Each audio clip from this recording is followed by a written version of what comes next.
Deuxième partie de cette procréation 1, on va s'intéresser maintenant à la femme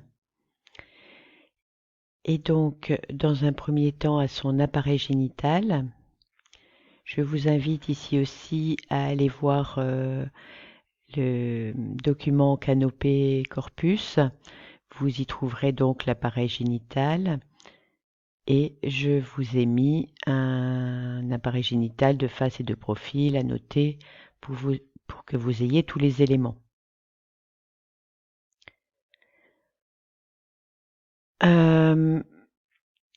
Quand on regarde l'ovaire au microscope, on y détecte différentes structures que l'on appelle des follicules. Et ces follicules sont de différentes tailles et de différentes formes, toujours plus ou moins arrondies. Alors il y en a des tout petits, j'ai essayé d'en entourer un, mais ça n'a pas été très réussi, qui s'appellent des follicules primordiaux, qui sont tout à fait sur le bord de l'ovaire. Puis des follicules primaires, secondaires, voire tertiaires, comme celui-ci avec une grande cavité autour de l'ovocyte. Et puis on y trouve des vaisseaux sanguins. On va avoir une différence entre un ovaire dont on a fait une coupe en phase folliculaire ou en phase lutéale, c'est-à-dire avant ou après l'ovulation. On va regarder les deux de plus près. Déjà ici, on peut voir des follicules de différents calibres. Ici, on voit un corps jaune.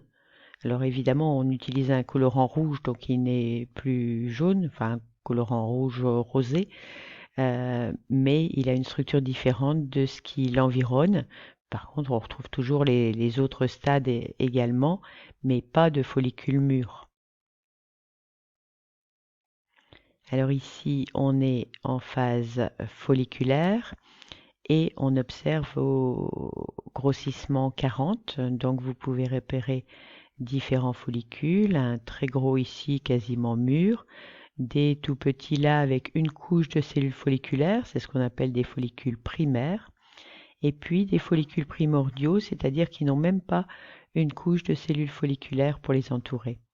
Vous voyez ici deux très beaux vaisseaux sanguins, à paroi épaisse ici qui est une petite artériole et un avec une paroi très fine qui est une petite vénule.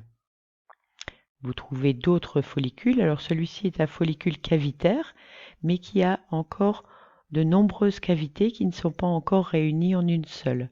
Donc il est moins mûr que celui-ci ou encore que celui-là. Donc repérer ces différentes structures. Et on va regarder un follicule mûr, encore appelé follicule de De Graaf de plus près. On y voit l'ovocyte et on voit qu'il est en cours de division. En l'occurrence, il est bloqué dans sa division. Donc vous pouvez repasser les contours et mettre des annotations aux différentes parties. On a donc les cellules folliculaires qui constituent ce qu'on appelle la granulosa, parce qu'on voit que les noyaux qui ressemblent à des grains. On a l'ovocyte 1, on a le liquide folliculaire et on a les tecs. Alors à ce grossissement, on ne peut pas encore très bien les distinguer, on va les voir mieux à plus fort grossissement. Voilà ici. Donc on retrouve ici les cellules de la granulosa, donc tout ce qui est violet foncé, ce sont les noyaux des cellules folliculaires. On a ici la cavité folliculaire qui se trouve à cet endroit. Et puis on a deux couches. Ici une première où l'on voit des noyaux de cellules arrondis un petit peu comme la granulosa. Et on a une couche au-dessus qui est plus fibreuse avec des éléments plus allongés. Donc c'est ce qu'on appelle les tecs. La tech interne ici et la tech externe là. Et ensuite, on a du tissu conjonctif qui relie tous ces éléments. Donc vous pouvez repérer les limites de ces différentes structures.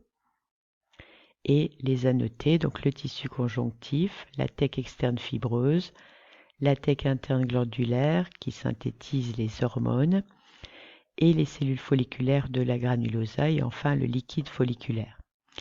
À noter que vous avez un espace entre ces deux lignes où c'est tout blanc. C'est un vide de rétraction qui est dû à la coupe que l'on a réalisée. Normalement, il n'y a pas de vide à ce niveau-là. On a ici toujours ce follicule mûr, mais un agrandissement sur son ovocyte. Vous pouvez donc repérer là aussi les différentes parties. Le noyau qui semble en cours de méiose, on va voir ensuite ce qu'il en est. Un ovocyte 1 donc. La zone pellucide qui l'entoure, là c'est pas un vide, c'est une vraie zone qui va être importante pour la suite des événements. Les cellules folliculaires qui constituent la granulosa et enfin le liquide folliculaire.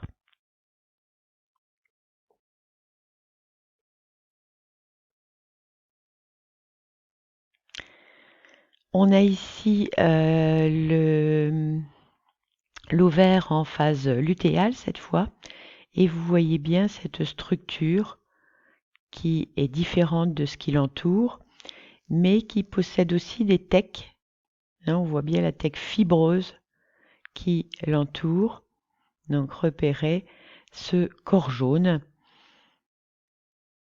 ici. Ici nous avons un agrandissement de ce corps jaune, donc toutes des cellules qui se ressemblent et si on les regarde à plus fort grossissement ici, bien je vois une cellule, une autre cellule, encore une autre cellule et toutes ces cellules sont chargées d'un pigment jaune qu'on appelle la lutéine et ça donne donc des cellules qu'on appelle cellules lutéales. Un schéma de ces différents stades avec donc les différentes structures qu'on a vues jusqu'ici et les différents types de follicules en ajoutant le terme d'albuginé qui est nouveau, c'est-à-dire le tissu conjonctif qui fait le lien des différents éléments. Un follicule primordial qui est entouré par une couche non continue de cellules folliculaires. Ici, un follicule primaire, je ne l'ai pas noté parce que sinon les flèches étaient trop nombreuses. Un follicule secondaire, un follicule tertiaire, encore appelé follicule cavitaire, mais qui n'est pas encore mûr celui-ci. Autre représentation pour que vous voyez un peu ça sous toutes les formes. Alors attention, cette coupe d'ovaire n'existe pas. On ne peut pas à la fois avoir un corps jaune et un follicule mûr. C'est une représentation pour comprendre tout ce qu'on peut trouver dans l'ovaire. Évolution des follicules dans l'ovaire, ça n'est pas l'image d'une observation microscopique. Donc on part du plus mûr au plus petit, donc le follicule mûr qu'on appelle aussi follicule de De Graaf, le follicule tertiaire encore appelé follicule cavitaire, le follicule secondaire, le follicule primaire avec une couche de cellules folliculaires et le follicule primordial qui n'a que quelques cellules folliculaires autour de l'ovocyte. Le follicule tertiaire ici à droite, un tout jeune qui a encore deux cavités différentes, séparées. Le follicule de De Graaf qui vient de se rompre, donc qui va devenir corps jaune. Le corps jaune et un corps jaune atrésique, c'est-à-dire s'il n'y a pas eu fécondation, il va dégénérer. Donc attention, ça n'est pas une coupe d'ovaire qu'on a ici, mais une reconstitution. La dynamique de la folliculogénèse, ça c'est intéressant, il y a à la fois recrutement, sélection et dominance. Le follicule qui expulse son ovocyte au moment de l'ovulation, eh bien c'est un follicule qui a été fabriqué 3 mois auparavant. C'est-à-dire qui a évolué à partir du stade follicule secondaire. Quand on dit pré-antro, c'est qu'il n'a pas encore d'antrome, c'est-à-dire de cavité folliculaire. Donc début de la phase lutéale, 85 jours avant l'ovulation, donc presque 3 cycles. Fin de phase folliculaire, 60 jours avant l'ovulation, c'est là qu'apparaît la cavité folliculaire. En fin de phase lutéale du cycle précédent, on a recrutement des follicules susceptibles d'ovuler. Ce seront une dizaine chez l'homme, chez la femme, de follicules. Dans l'espèce humaine, ce sera une dizaine de follicules qui vont rentrer dans ce recrutement.